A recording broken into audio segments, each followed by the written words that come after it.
It's Nic Kelly. This is the song So Far. And the first guest on it is the one and only Illy in the building. G'day, mate. Let's go. I'm so excited for you, dude. Me too. I'm excited for you. We're speaking... I'm excited for this. Yeah. Yeah. Because you and I, we've talked about this in the past, but you and I have probably known each other, actually going back to looking at past records and stuff, it's going on 15 years that we have known each other. I know. Isn't that crazy? It would be one of the longest of any artist that I've sort of talked to over the journey. Yeah. It would be one of the longest relationships. And going into album number 7... Isn't it wild? Yeah. Is it wild? It is wild, right? Absolutely, dude. Like, what a privilege to be able to still be making music now. And particularly, you know, I remember when we first met, you were like a Aussie hip hop fan. Yeah. A little skinny dude just trying to make a name for You can himself. say twink. No, fuck, I wouldn't. Your choice of words, not mine. But, you know, just like a passion for the music. And at that time, the genre was kind of viewed with a bit of disdain by people that weren't of the culture. And you were definitely an outlier, but also you had that drive to be a music journalist or whatever you would call yourself now. And like, it's dope. I love that you're still here. Every time we speak for the last 15 years, I'm like, man, he's still at it. And not just still at it, like advancing and pushing yourself. It's great, man. Thanks, my man. But for real. That means the world. Yeah. And I suppose for you as well. I'm still here doing my thing too. I know you are. But you've been this wonderful through line, I feel, almost of my music taste over the journey as well. I mean, when I first discovered you, hip hop was probably the core label you could call it. But the way that you've guided yourself through utilizing different sounds and different genres over the last 15 years has been a really special thing to watch. And it's kind of coincided with my love for those particular genres. Like around cinematic time, that was when I was really starting to discover kind of more anthemic pop music, maybe with a bit of an EDM lean to it. Yep. And then almost as you went back to kind of a slightly more rap sound, that's when I was starting to discover kind of all this past hip hop as well. Right. And also a sort of nostalgic reappreciation for the hip hop I loved in the first place. Got you. Like that's when I was, because I came across you, it would have been you, Earth Boy, Spit Syndicate, Horror Show. Well, I remember, you were a massive Horror Show fan. I was in, man. The fan, yep. I was the fan. Actually, I got to shout out my my first girlfriend, Caitlin Bowditch, from year 10. All right. Shout out Caitlin. She got me into We hope shit. you're doing well. I think she's doing all right. Oh, you stay in touch? Yeah, That's mad. yeah, every now and then. Yeah. You know, just Love a it. little like on Instagram here and there. Hell yeah. No, she literally introduced me to kind of what I would describe at the time as being like an underbelly of Australian hip hop, which wasn't crossing over into the mainstream. Yeah. And for me in my time, and I know there are many that have come before you that you often will talk about, but for me in my time, you were one of the first to kind of cross over. As I started doing commercial radio, started playing the hits, in quotation marks, you were one of the first artists I would play in amongst the Keshas and Gagas and Rihannas of the world. Yeah. That was probably around, I'm going to say 2011. I reckon it would have been 2011, 12. Yeah, I mean, Tightrope was the first one that really popped off. Yeah, which was 13. That was wasn't it? 2013, yeah. But it only really started popping off after the album came out, actually. So early 2014. It was the last roll of the dice for that album. I'm sure we'll get into this. But Cinematic came out October 2013. And we'd kind of put a few singles out. They'd done all right. But the buzz was kind of dying off. And the last roll of the dice was Tightrope. And then it ended up, you know, basically kickstarting my career in terms of being a mainstream artist. We'd had It Can Wait come out and it got a little bit of play on radio. Yep. That was 2010. And then it kind of, it was just a lull. But like you say, there was really just the Hoods, Hilltop Hoods, obviously. Draft, I think, maybe had a couple of songs. Bliss and Esso, but they were not really translating to a mainstream thing. They just had a very strong fan base. Yep. 360 had come through, but he kind of came and then, you know, he dropped off for a while. So, yeah, I think that I just came in with my sound at the right time and just had the right songs, you know? Totally. Yeah. Well, I want to come back to where Tightrope sits for you in a second, but let's go to the start. Sure. Obese Records release number 65. Long story short. Love it. Yeah. Like, I was looking through that list earlier of the Obese Records releases. Yeah. And it's kind of... I remember that. They had the 0065. Yeah. OBR. Yeah, it is, OBR. OBR 065 is long story short. Boy does his homework, Yeah. ladies and gentlemen. Did you know that your following two releases follow a pattern in that Long story short was 65. The chase was 75. Bring It Back was 85. I did not know that. There you go. That's wild. There you go. Yeah, Goes every 10th release. There you go. For 3 and then decades. I got the fuck out of there before 95. Before it ticked over into the triple digits. You're out. That's it. Take me back to Long Story Short, because going back to that record today, Man. I was fascinated by how much of what I still hear in you in 2024 is in that record. That's wild, bro. I haven't listened to that. I haven't spoke about Long Story Short in forever. I haven't listened to it in quite a while as well. But like, yeah, I mean, where to start with that? The debut album, like it a lot went into it, but you know, I'd been with Phrase and with Daniel Merriweather and stuff through the late 2000s. And yeah, I guess Obese Records was the biggest sort of, it was the home of, again, the Hoods, Bliss and Esso, Draft, Fundamentals, Spit Syndicate, like everyone. And it was a Melbourne institution. They had a record store in Paran. And as a teenager, we'd go in from school and go listen to records, smoke out the front, just try and be a part, just immerse ourselves in it. And for any one of that era that was trying to be a hip-hop artist in Melbourne, that was the Mecca. And I remember going to park parties when Hilltops had sort of broken through, but they were still with Obese, and sort of me and a couple of my mates just being young dudes. Obese used to have park parties right near the record store. Right. And we would just go there and be like these 70, 80 people. So it wasn't like a intimate thing. But I remember like Pegs, who was the record label owner, had like a souped up car. The Hoods were there, and they had like, you know, Hard Road had just come out. And it was just like, for us, we were around superstars. And it was like, it was just the juice you needed to inspire you and to want to be a part of it. And yeah, then when Pegs came in with an offer for me to sign with Obese, it was just instant. And the terms of the contract reflected how eager I was, because they were some bullshit. Dude, my advance for those 3 albums was $5,000 an album. Per album? For to all make 3? it. Yeah. To record it, pay for the production, have it mixed, mastered, 5K artwork. landed, including music videos and stuff as well? I mean, there was no music videos to speak of. But yeah, so like the first album I did it for $5,000 delivered. Second album I spent like $3,000 out of the chase. I had very talented mates. I owe Phases a lot. Yeah. But we did that for $8,000, so I paid $3,000, and then Bring It Back, I think, was like 12 or 13 grand, and paid that again. Like there was no extra. I was like, this shit's going well. I'm making you money. It's in our both. It's a mutually beneficial thing. If you increase the advance, no dice. So that additional funding came from what? From me. Yeah. From me and doing rat bag shit. Like, yeah, I was barely working a job because I was at uni, and I was you know, music and uni took up all my time. I didn't have time to work. So yeah, just making money. You know, selling shit. Yeah. And yeah, dude, it like, I don't know. I look back at those times; they were so innocent. And long story short, was just trying to figure it out and trying to work out how to make an album. I'd made mixtapes over other people's beats. I haven't listened to it in a while, but when I listened to it, the mix is atrocious. And it's not because of the mix engineer. Plutonic Lab is a great engineer. Shout out. It's because of me telling him, no, I think this should be different. Not knowing what the fuck I was doing and just wanting to have a voice in it. Like you see A&Rs now that are like in a room. Like, what about this? And it's like, no. Shut up. Let the creatives be the creatives. Yep. You have important work to do, but it's not on the creative side. Did you have much of that kind of input? I was my A&R, and I was doing the same function of fucking it up. For real though, bro. I listened to that album, and I'm like, my voice is all it wasn't fucked, but I just was like, it wasn't polished. Yeah. I just wanted to have something out there. I wanted to be a part of it, to be able to say I had an album. So like, I listened to it, and there's just flaws all through it, but it's your debut album. It's your baby. Like, I love it unconditionally. Why don't you listen to it anymore? I got a lot of fucking music, dude. I'm still trying to make new songs.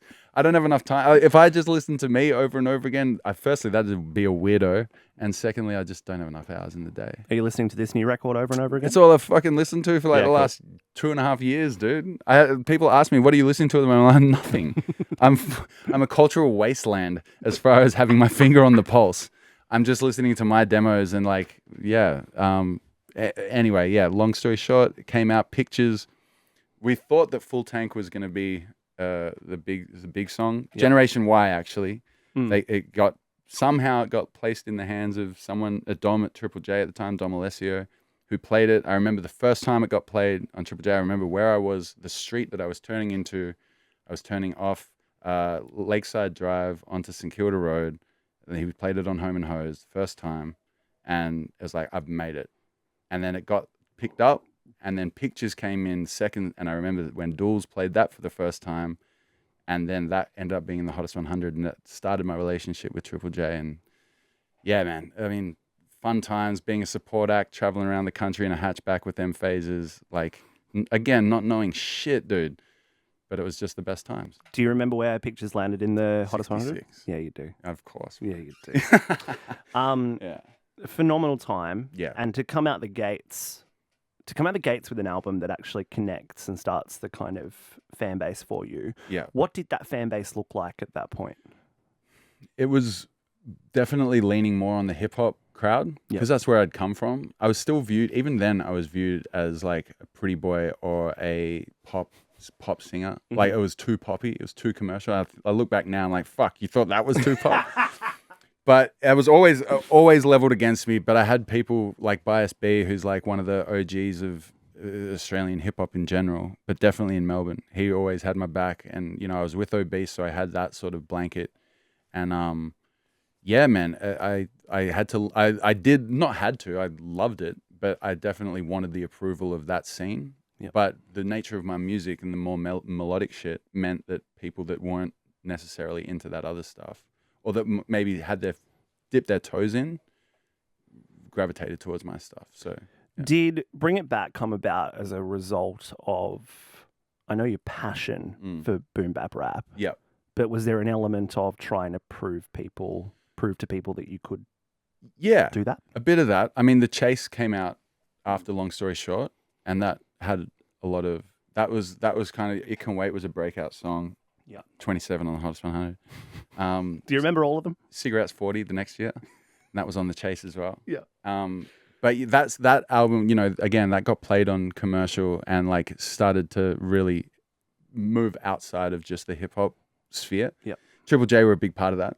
And when it got to the third album, like I was saying before, like I was on a shoestring budget. I had big ambitions. I had major labels interested, offering to buy me out of my contract, which looking back, it was a pittance, and no wonder they wanted to buy me out. It wasn't a big fucking amount. 6,000? Yeah, so yeah, 5. But yeah, 5,500. But yeah, but no, there was, you know, and it was within pegs, right? But he didn't want to let me go, and I was like, well, I can't achieve what I want to achieve with this melodic stuff. You can't pay people that aren't in hip hop. You don't have the budget to achieve your vision. So I was like, well, what can I do? And I know enough dope people in hip hop that I had those relationships where I'm like, I'm just going to make a rap album because I'm on a rap label and I'm on a rap budget and I love the shit. So let's do that. And so we made Bring It Back as kind of like a, you know, this is going to be my last record with Obese, which is the greatest Australian hip hop label that's ever existed in my mind. And it's kind of like a thank you for having my back to the community. Yeah. Yeah. So it kind of came from that. Like, it was out of necessity, but also like, if it's going to be out of necessity, let's make it dope. You know, it wasn't like a rushed, like thrown together thing. It was like, it was strategic, but it was also like, there was a lot of love went into it. Totally. And getting it was collaborative more than I've ever done since. So that collaboration would continue across your entire career. But of course, Bring It Back happens, you part ways with Obese. And then the next step normally would be to, well, for your situation, would probably be sign a deal with a major for a few albums. Instead, you go on to do something quite unique and you launch your own record label in partnership with Unified, distributed by Warner. Yes. Is that right? That's right. Called 1-2. Yep. You sign All Day at the Jump. Yep. Which is a pretty iconic moment in your A&R career. My short-lived A&R career. It's my biggest win, but yeah. Kieran and Citizen K. That's right. As well. Yep. Fantastic list on that label. Yes. And of course, you put your own record, Cinematic, out. Yes. And I just remember the Cinematic era so deeply. Yeah. And I remember being so excited by what you were doing with it. And I think particularly coming out of Bring It Back, me knowing you had this pop streak in you Yeah. made it extra exciting when I was hearing some of the records that were on the way. Yeah. Things like One for the City. Yes. Like, I was like, this is where this is going. And that this is where this Australian arm of this genre needs to go, I think. Yes. You start with On and On, first single for That's right. Cinematic. Yeah. Which was kind of a kind of bridging point, right? Yeah. Facts. Between records. Yeah, it was like a part 2 of It Can Wait. Mm. It was a better produced, slicker 2013 version of It Can Wait. It was safe. It was the safest single that I've released since. I mean, I haven't released anything more safe than that since, just because it was pretty what people would expect. And it was received well, but not amazingly. But that was the first single off Cinematic. While the beat goes on and on, and it plays, and it plays, and it's gone, and it goes around. Who's that singing with you? Asta. That's Asta. Yeah.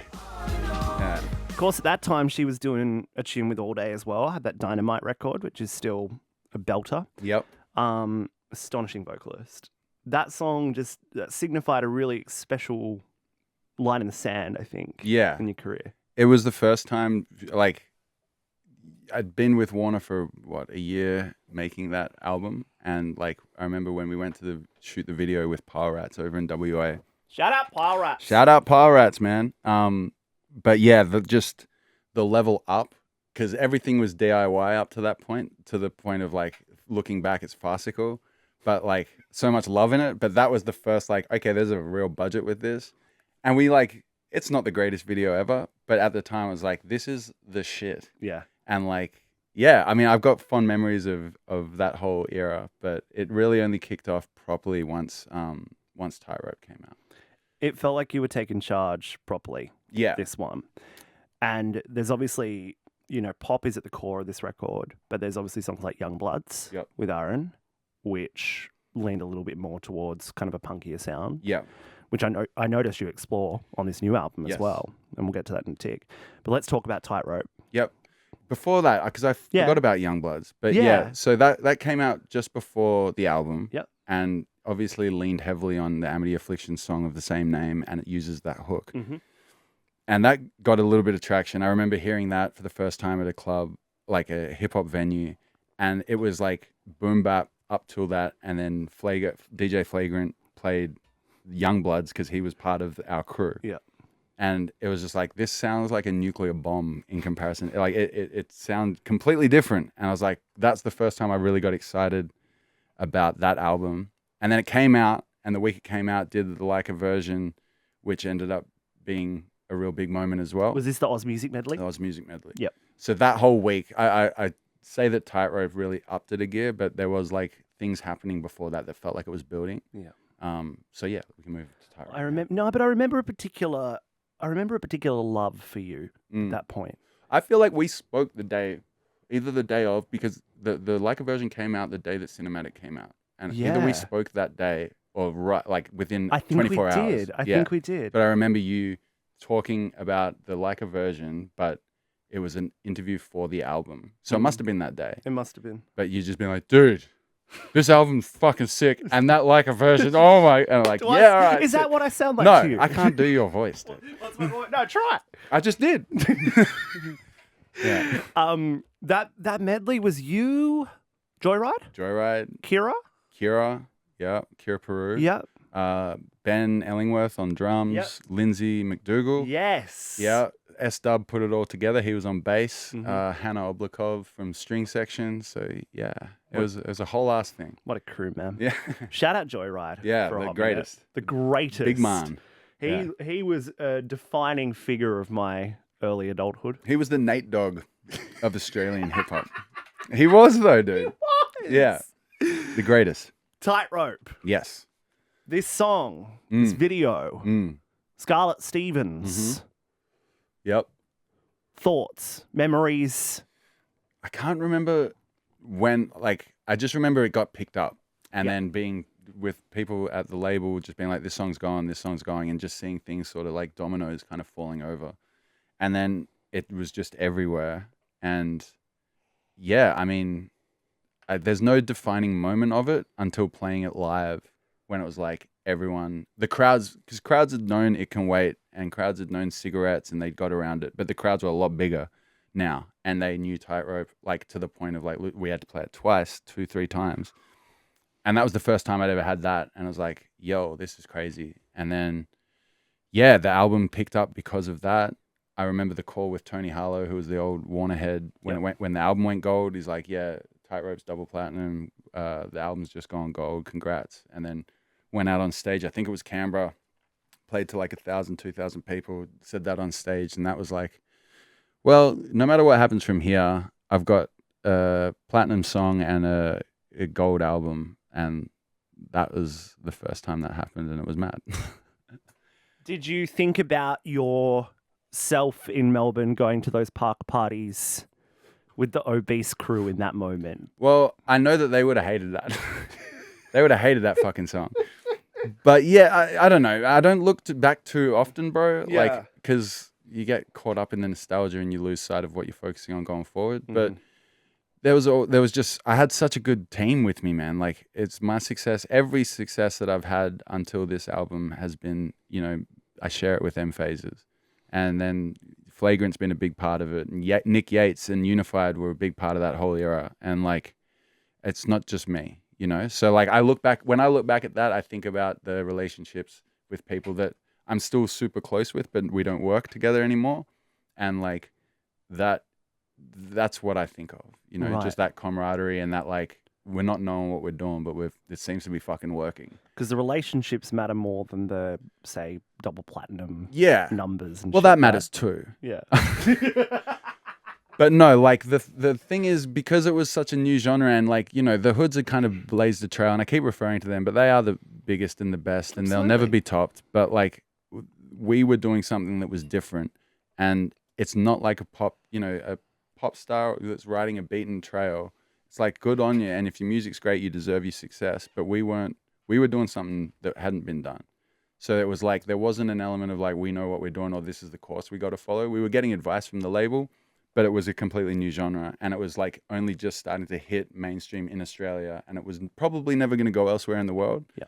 So there was an element of like, we're navigating a new course. You know what I mean? Which is, you don't have that now, but it's like, I look back fondly on that shit. Yeah. Phases is the through line of this 15 years, isn't he? Absolutely. What is it about Mark Landon that makes him so important to this story? Well, we met in 2006 at a Snoop Dogg after party when he was still in Brisbane. That sounds... Yeah. Sorry. Brisbane, Snoop Dogg, 2006. Yeah. He was working with Phrase, who was like, I was a hype man for at the start. And they introduced me at this after party and we just a passing thing. But then when he moved to Melbourne, Flagrant was Fraser's DJ. And they were like, well, you two are the young guys in the crew, so you guys work together. Worst mistake Phrase ever made. Greatest thing that ever happened to my career, because then we became brothers and he's a genius, dude. He's the greatest producer I think that's come out of Australia in the last 20 years. And I had him as my dude, as my ace. We toured the country. He was a DJ, but he had no right to be a DJ. He should have been in a studio making monster songs for everyone in the country. Instead, he was in a hatchback with me, like getting paid fuck all. I wasn't making money either. And just tearing it up. So then when things started happening, it's like, well, I'm not doing it without you. And yeah, and I just had the best producer in the country in my pocket who was ride or die for me. Fuck. How lucky is that? I know. But it comes from your, you know, through this whole career, you've immersed yourself in community and been open to finding new people to work with. Yes. You know, people that share your interests, people that share your energy. Yeah. Because you look at the collaborator list across your career as well. You know, you were the first person that introduced me to Kira Peru. Yeah. Like, there's all these names that you were the first person that I discovered them through. Yeah, it's wild. It's wild. Phases doesn't suffer fools, though. So, yeah. I give myself some credit. Like, it wasn't like I was a charity case for him. It was like, there was mutually beneficial, but I definitely got more mutual benefit. But he gets, he gets the benefit of being known by folks who get it. Yes. That he is really one of the greatest. Yes. And our story is like that period of time, like he's gone on to great success and will continue to for the rest of his life as long as he wants to do it. But that part of both of our stories is like it's interweaved or whatever. Like it's just what it is. It's our history. We share that period of our lives. So How involved is he in Good Life? Not at all. Wow. Yeah. This is the first album that I did without his input. So yeah. Why? Well, he moved to the States. COVID happened. And then I was like, look, I want to get started on it again.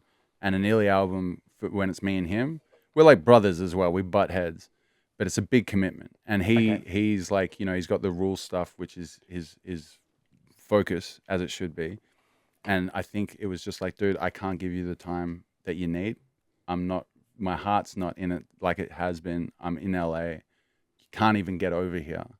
You kind of got to like do this. And I was kind of at the point where I'm like, well, I want to work with someone who's I can drop in on and book out 5 days. Yep. So it was just the timing of it. And it was like a nice thing where it's like, it was no animosity. Of course. I was a bit like, fuck, what am I going to do? But it was more, I think that was more a sense of me being insecure. Like, well, if I don't have my ace, it's all on me. But I got through, navigated that, found new great people to work with and have made this album that I love. So. And everything that I presume he's taught you about working with a producer over the journey as well. Yeah. Gets to stay with you. Facts. But he's diligent. He's like militaristic about his work ethic. Yeah. I don't have that. Like I've never had it and I never will. But and that's okay. It's okay. Yes. I'm the artist, god damn it. I'm a creative. I'm meant to be a fucking loose unit. Left brain only. Yeah. So yeah, man. Wow. It's all love. It's all love. Absolutely. Yeah. And I talk about this with people who sometimes when people are looking at splitting with creative partners like managers, for example, sometimes I'll talk to artists when they're in the throes of that. And as someone who managed artists myself for a few years through COVID. That's right. Yeah, exactly. That was a fucking blip in my fucking radar. We all make mistakes. It's okay to like step away for a bit from working with someone. Yeah. It doesn't take away anything from the time you've had together. No, it's like a breakup, man. And like, yeah, I look back at some of the relationships that I've like that I don't have professional relationships, that is, and I'm like, I know that I haven't been the best person at times. Definitely lack self-awareness or feel like blaming other people. I haven't taken accountability for mistakes that have been made along the way sometimes, and that's perspective that I'm like working through, and that's through going to therapy and speaking to people, and like, it's like a breakup. It's sometimes it takes a little bit of distance to be appreciative of it and to also just accept your own bullshit. You know what I mean? Totally. Yeah. Can I ask you a little bit more about the accountability thing? How did that manifest in terms of what do you think are the flaws in your creative process of working with people that have let you down in the past? I don't think it's so much on the creative side. I think professionally, when things like, for instance, through COVID, the trajectory leading into COVID was going to be playing the biggest shows of my career, venues I'd never played before. Everything that we'd put out for what ended up being the space between had gone really well until COVID, and then it all stopped and it all went to shit. And blaming, or not even blaming, but just not accepting the situation is what it is, maybe being a bit petulant, I think affected my relationship with my management, who I love, but it just became untenable. They cared too much about situation that they couldn't help. Yeah. I cared too much about a career that I saw as tanking when it should have been having the best moment of my career. And it just became, it's just, I don't know, dude. Like it's a regret because I don't like looking back and feeling like I've treated people badly. And you have to get over your own bullshit to acknowledge that. But it is what it is, man. And like, Who knows, man? Who knows? In that period in particular, though, no one knew how to behave. No, that's fucking. God damn, that's the truth, bro.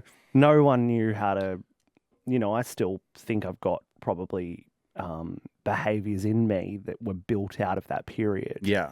The social isolation I'll sometimes do of not seeing people or cutting friends off accidentally. Yeah. There were behaviors that developed in that period for, I think, a lot of people that you just have to put down to the period. For sure. And like that is, I 100% agree with that. And like I say it acknowledging me doing things not the right way, but that's not like it was all on me. Yeah. And like, and in some of these instances, maybe it was, but in other instances when the chips, it's such a fucking industry cliche, bro. But like when things are going up only, Yep. everyone wants your number, everyone wants to hang, everyone's down for a party on a Tuesday night.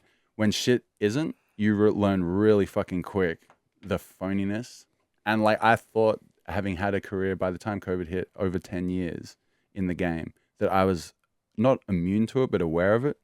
And it really came home to roost in the last few years that I wasn't. And I'd been maybe taking my eye off the ball, but also had people that I considered brothers or sisters that weren't. And that has also, that has been a really difficult thing to overcome, because it's like you can't, when you're not coming from a position of power or control over the situation, you're just kind of at the mercy of people who you would not treat the way that they're treating you. Yeah. But it's life. It fucking sucks. But what are you going to do? Sit around feeling sorry for yourself and like ruminating and just in your own head? That I've done that and it got me nowhere. So like the only forward momentum I've made in the last few years has been shaking that shit off and just looking forward. So yeah. Thanks for sharing, man. No, bro, it's fine. It's good to hear because, through that period, through I think the periods where you come off 2 degrees. Yeah. And the enormous success of that. And then there was probably a commercial lull for you, is it fair to say? Well, yeah, for the a little album bit? the next album took 4.5 years. Yeah. And up till that point, every album had been 18 months max. So yeah, actually, looking back, man, 4.5 years is way too long for an album. And that definitely had an effect. But again, it wasn't meant to be 4.5 years. It should have been 3. But then, yeah, what are you going to do? That's exactly. Yeah. And yet, you look at that year, 2021, that The Space Between came out. Yeah. And pretty much every album that came out in 2021 was not meant to come out in 2021, right? No, it wasn't. It was meant to be the other way. Yeah. Let's talk about 2 degrees for a second. Let's talk about Paper Cuts for a hot minute. Let's just remind people what this song They know. sounds like. Yeah. Broken pride and these on paper cuts. Still hits for you? Always. This song hits number 1 on iTunes, and I remember where I was when it hit number 1 on iTunes. Do you remember where you were? Yeah, I do. I remember waking up Remember waking up the morning of playing Splendor, and it had just gone number 1. Yeah, and my girlfriend at the time waking me up, being like, "Hey, wake up!" I'm like, "What?" It's like, "No, wake up." I'm like, "No, I need to sleep more." She's like, "No, your song's number 1." I'm like, "Yeah, I'll wake up." And then you step out, and from memory, this was a particularly muddy year. I can't remember that. I was on stage, bro. And I was on other things. I remember you coming out though, Yeah. and performing. And I remember, I think it was the year before, Sam Smith had done the same thing when "Stay With Me" Right. went number 1. Is that right? Day of Damn. Splendor. Crazy.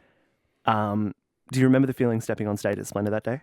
Yeah, I mean, there's a photo of it, of me facing back to the camera on stage, and like there's the confetti falling down. Like it's just like captured the moment perfectly. But yeah, I remember that I remember like that whole period was just insane. Like from when Paper Cuts came out, I think it was like a month after that. I actually, bro, talk about the through lines. I remember you had some kind of, I don't know if it was an app or you had some kind of market research thing. And I remember you sent a tweet and you tagged me in it. It's like, I don't know if he knows this, but the way this thing is tracking, Illy's going to have the number 1 song in the country by the end of the week or something like that. It's a radio thing. It was Quorb. Quorb is now shut down. Is it? But it was great. Yes. You could see the trending. It was the percentage of sales The market versus the share, yeah. song that was above Yes. it. Yes. And the way you were trending Yes. was fucking insane. And do you recall what the top 5 was at that time? And do you recall the song that blocked you from an ARIA number 1? Was it Katy Perry? No. Justin Bieber. Yes. Yeah. With Major Lazer? Yes. No, wait. Yes. It was Cold Major Water? Lazer, Cold Water Yeah. with Justin Bieber. Yeah. Yeah. Bastard. The rest of the top 5 at that point this is the top 5 of the week you went number 2 on the ARIA charts. Yeah. Treat You Better by Shawn Mendes. Not An bad. enormous song. One Dance by Drake. Yeah. This Is What You Came For, Calvin Harris and Rihanna. One of the biggest dance songs of the century. Yeah. Paper Cuts Yeah. at number 2. Decent. Cold Water above it with Justin Bieber on Yeah. it. And Major didn't Lazer. Ed Sheeran write that? Yes. Yeah, so fuck. So you're... Come on, guys. like It's not even a fair fight. It's not a fair fight. It's fucking David and Goliath over here. That was... I was getting my slingshots off. Yes, you were. I left a mark. But yeah, man. That was an amazing time. It was, bro. Yeah, that whole shit. I remember playing that to people before it came out, like my mates that are in the hip hop world, and them liking every other song on the fucking album. Except that.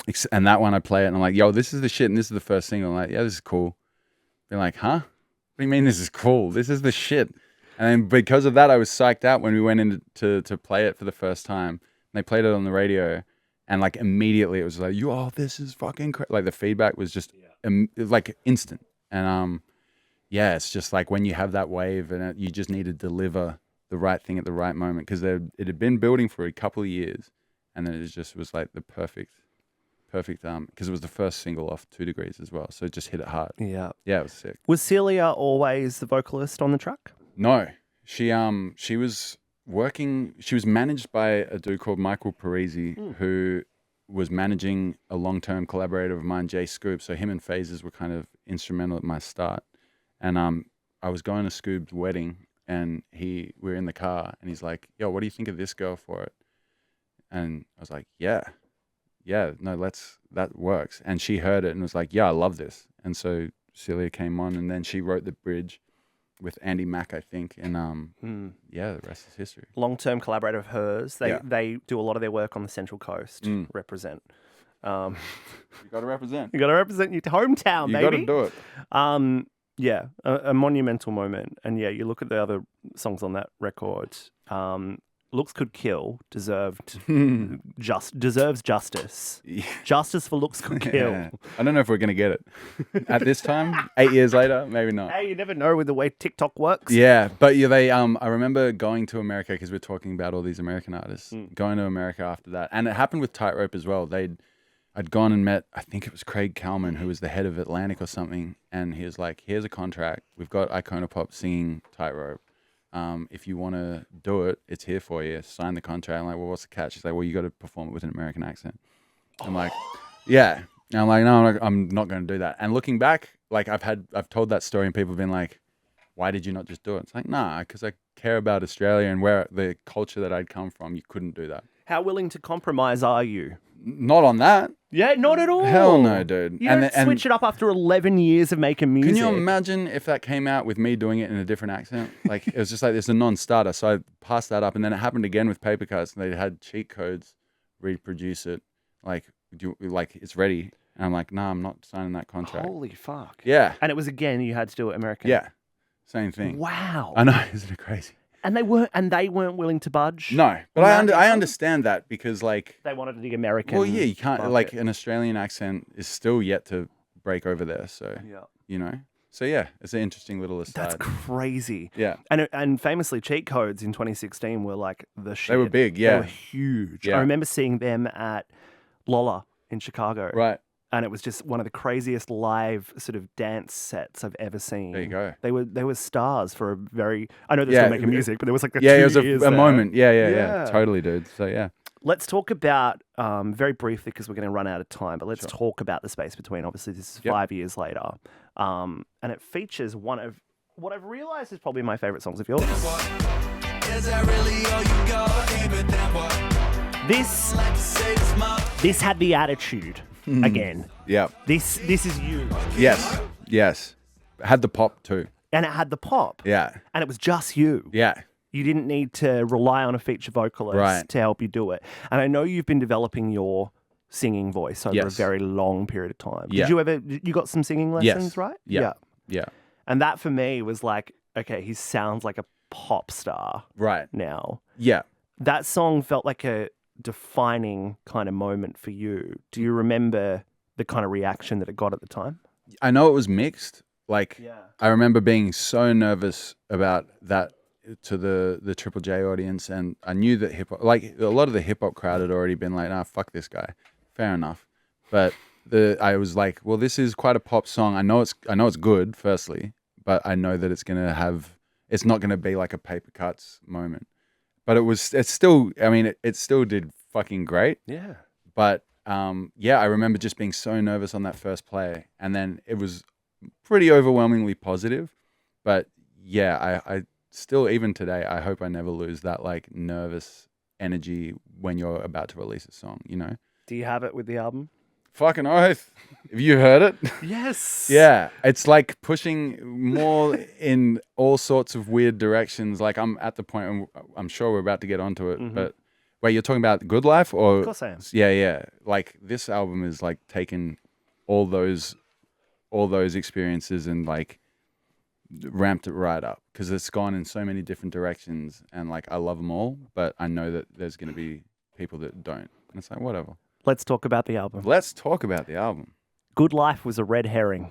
Is that what you reckon? This album does not sound like what I thought it was going to sound like, Okay, in a very lovely way. great. That song is a beautiful introduction, Yes. and it kind of broadens your horizons in the world. And then what follows is not what I was expecting in any way, and I love it for that. Is that the rest of the album or the very next song? The rest of the album, Yeah. but also the very next song, Yeah. but also the rest of the album. Like, Yeah. it goes in so many directions. And I think what is rare for me these days, because I find my relationship with new music, and I hate saying this because new music's been my whole lifeblood for my Yeah. entire career. But I Getting find my old, bro. relationship with new music, I'm not like anticipatory of the next song I'm going to hear, or like, Right. you know, I'm kind of just hearing a lot of the same shit. Mm. And even on each song, I'm like, what's he going to say next? Yeah. What's going to happen next? Great. Every single song. I love that. You Don't Like Me Yeah. and You Lying Yeah. are both they're slightly different sounding songs, but they're in the same vein. They're that braggadocio that Yeah. you've, Got that edge. it's got that edge. You've got that punky kind of real sort of Britpop, but aggressive Britpop kind of sound in You Don't Like Me. Yeah. And then You Lying is kind of a little bit more trappy. Yes. It's fair to say. Yeah. There's a certain element of, Good Life, you're like, everything's, this world's amazing, this country's amazing, for Yeah. example. And then these two songs feel very defiant from Yes. you. Was it critical to put that defiance at the top of the record? Very. Like with a collection of songs like this, I always, similar to the way I build a set, you start strong, and then you have the lull or the sweeter parts come kind of in the middle, and then you finish either positively or on a strong note. And yeah, I wanted to come out the gates with some shit for exactly that reason. It's like, start with Good Life because it's the title track. It's a nice track, people will be familiar with it, and then hit them with shit that's like, yo, I know it's not what people are going to expect. And yeah, that was important. Yeah. I have two favorite songs. Do you want to guess what they are? Fuck. Closer? No. Braveheart. I mean, that Well, yeah. stands in a world of its own. Yeah. That sits in its own lane. So discount that one. Good Night, Good Luck. Yes. Yep. And? Kids? Close. Close. In set list or in sound? In both, I would say. Doing it right? Yeah. Yeah. Yeah. Cool. Oh, and throwbacks. Okay. Yeah. Well, yeah. I mean, You're a hip hop kid at heart. absolutely. 2024. Who's got a DJ break? No one. No motherfucker does. Wild. Yeah. Let's talk about that song for a sec because I've just played it. Who produced it? Xavier Dunn. Hey. Yeah. I did not pick that. Yeah, James Angus did the original, and then I took it to Zave and was like, we've got this great idea. I'd been working with Zave throughout this album, and I was like, can you do this in a way that makes it feel cohesive to the album? And he did. And then I hit up Fuego. I'm like, dude, I've got this bridge. I don't like it. I think it actually just needs you to dust off the record. I knew it was him. Yeah. And he's like, yeah, I got you, bro. So I took him out of retirement, out of his managing career. to prove to motherfuckers he's still the baddest. He gave you some time. He did. Yeah. Man, I just knew that breakdown was him. Yeah. There was just something. Who else am about I it. going to get, bro? Exactly. Yeah. Man, that's a great song. Trip down memory lane. There's a line I love. Practice my Aria speech while I dropped off pounds. Yeah. Well, that's how I paid for that first album. That's what I thought. Call back. Yeah. Hip hop taste buds. I love that boom bap shit from day one. Yeah. I'm probably gonna get this one wrong, but I can't tell if it's just nostalgia or that shit hit different. Yep. Do you shout out Pez as the festival song? Yep. Man. Yeah. Hard Road too. I thought it was Hard Road. Yeah. You were too fast in that bit. Man, that's a special song, and it kind of, again, like the red herring thing of the single is like, I didn't expect you to do this love letter to Australian hip hop. Yeah, well, again, like I want to go off in all these different directions and push myself, challenge myself as a songwriter, and stay interested in making music. But I know where I came from. Like, regardless of anyone else's opinion, I put in the time. I played those empty rooms. I did all that dirt and fucking was with Obese, and I've done all this history.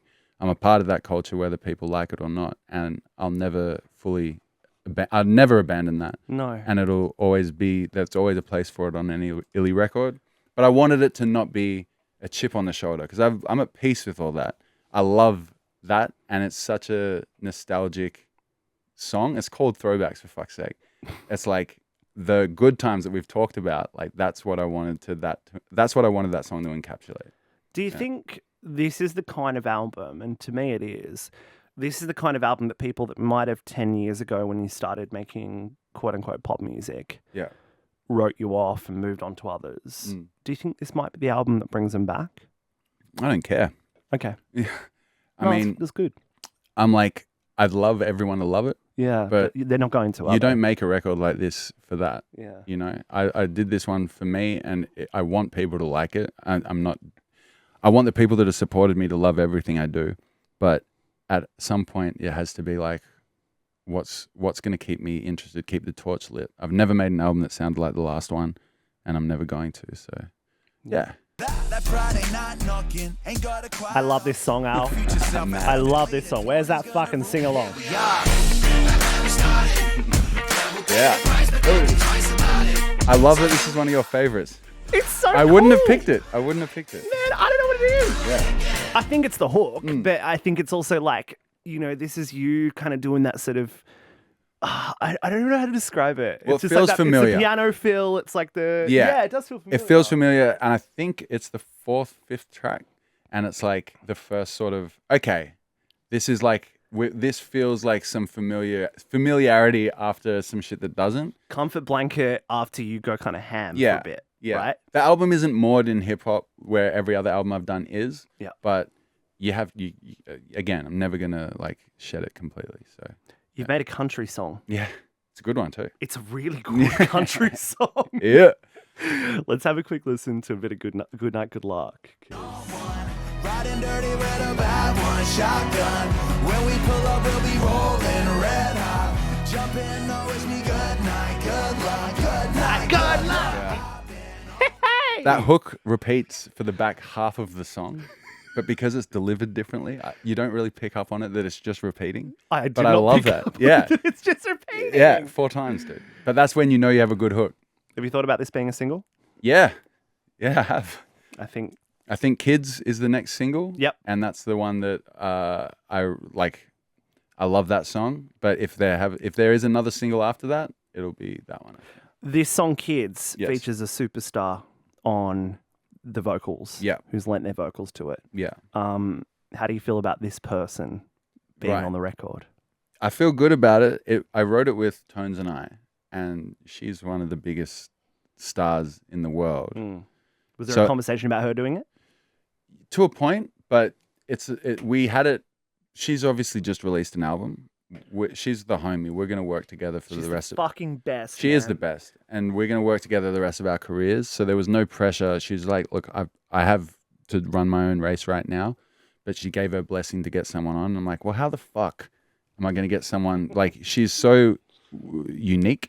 Like, she's so one of one, and her vocal tone and everything. I'm like, I don't know if we're going to be able to do this, but we got someone on who's done it justice to the point that it's a demo vocal compared to a final, so it's a hard comparison. But I Yeah. like what this person has done more than the demo vocal that me and Tones had, which is saying something because Tones is just incredible. Totally. And Tones, I've spoken to Tones about this in the past. Tones loves writing Yeah. as well. She Yeah. doesn't necessarily need to be the end product of everything. No, and she's brilliant at it. Like when we wrote this song, so we'd been homies we met in 2018 maybe, and in 2019 we played a festival together. We're in the backstage area, and she's like, "Hey Al, do you want to get in the studio this week and do a song for your album?"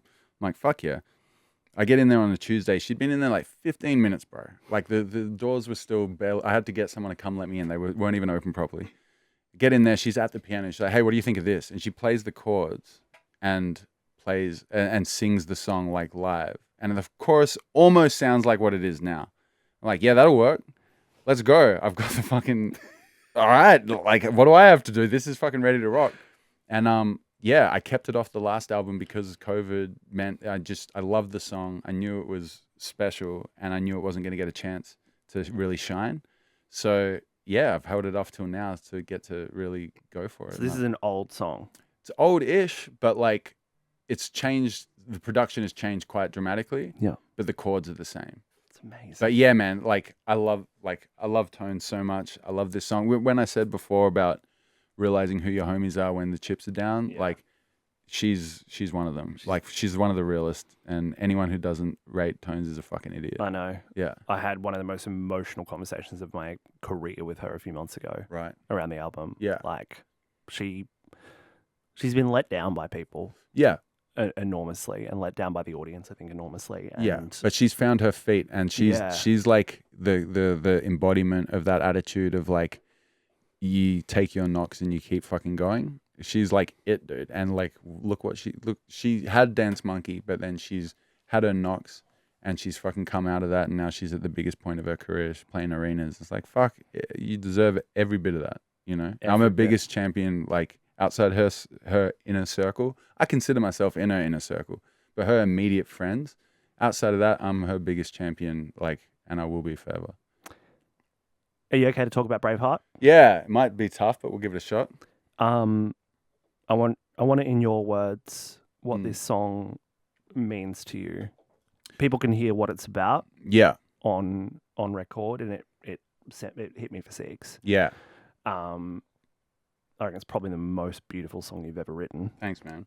and the vocal delivery in it in particular is quite special. I can tell that you were feeling everything while you were Yeah, it was a saying tough one to record. Yeah. Really tough one to record. Thankfully, my engineer is a robot who just wanted good takes. So I'm there like choking up. He's like, "No, you missed the take." I'm like, "All right, cool, I'll do it again." So it kind of beat the emotion out of it. Yeah. But yeah, so Braveheart, my dad's Scottish, so it had to be Braveheart. He was having trouble walking about May last year. He goes for a walk every day. He got home, called him up, "How you doing?" He's like, "Yeah, I'm having difficulty walking, so I might go to the doctor to get it checked out. Something's up with my leg."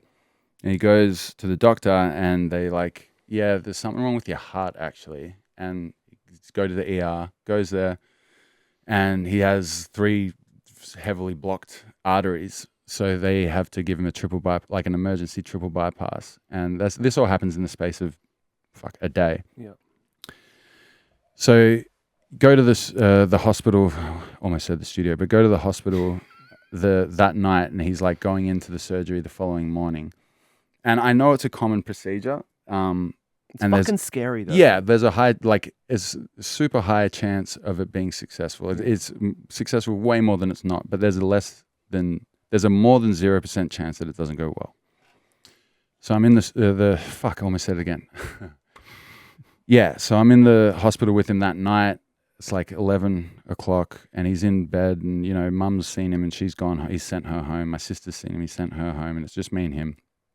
And you know, it's the conversation where it's like, you don't know that you're going to see him tomorrow, and you don't know how it's going to go. And yeah, like just talking shit, and you know, you have your shit that you want to say and your regrets for shit you haven't said before and whatever, but it's like he's already scared, and I haven't seen my dad scared often. and he's keeping it together. But and yeah, I was like, gave him the demos. This is a story of how great my dad is. I gave him the demos of the songs that I had at that point. Gave him a kiss, told him I loved him, said I'll see you tomorrow. And yeah. And then fuck. Give us a sec.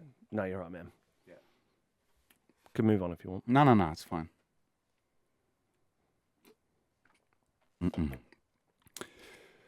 So yeah, then we gave him a kiss, said I'll see you later, and it all goes well. But the whole night, you're just like, all this. I love my dad. I tell my mum and my dad every time I see him, forever, that I love him. That's how we finish everything we say. Yeah. But there's so much in that moment when it's like, well, this might be the last time I see her, and thinking all the shit I put him through, all the everything that never fully articulated how much, you never really articulate it beyond I love you. So they took that home. It didn't put it on him then. He's got enough on his plate. But then I see him the next day. It all goes well, thank fuck. And yeah, the first thing he says, bro, is like, those demos were great. Like, just, it's not even how I'm feeling all right. It's just like, those demos are amazing, man. Oh. Yeah, so it was like, he's a special dude, and he's like been my hero. And I wrote something for my mum when she had cancer 10 years ago. And he's always been the unsung hero. He just is stoic Scottish dude. He's a big sweetheart, but This is Bill, right? Bill Murray, Bill Murray? Yep, the original.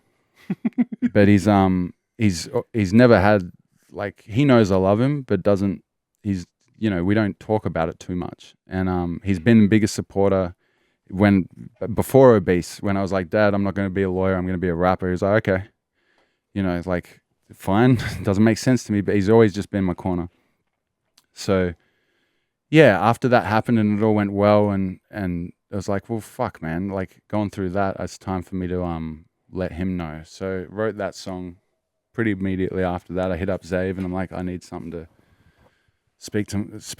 write for my dad. And Billy Davis played the keys, and then it all came together pretty quick. And it's hard to even listen to. Yeah. And it's going to be hard to perform, but those are they're the tracks that you can't plan and you can't fabricate. It's just real, and it's raw, and it's like, that's what it's got to be. Are you going to perform it? Yeah. I'm showing it to him for the first time. Oh, fuck, he hasn't heard it? He hasn't heard it yet. Yeah, so like, yeah, so I'm holding off on that one. I've had it for a bit over a year in one form or another. And yeah, man. Yeah, it's going to be good. Thanks for talking about it. Yeah, no, I really appreciate it.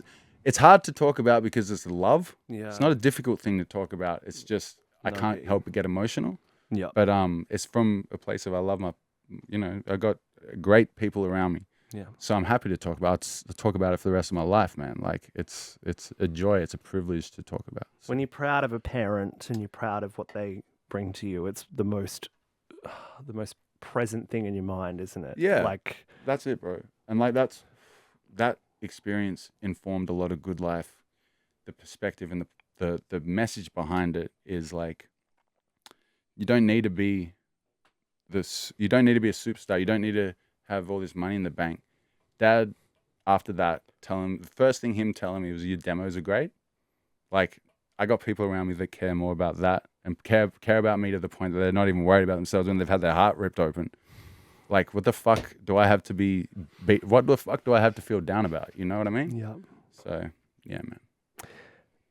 Where do we go from there? Fuck.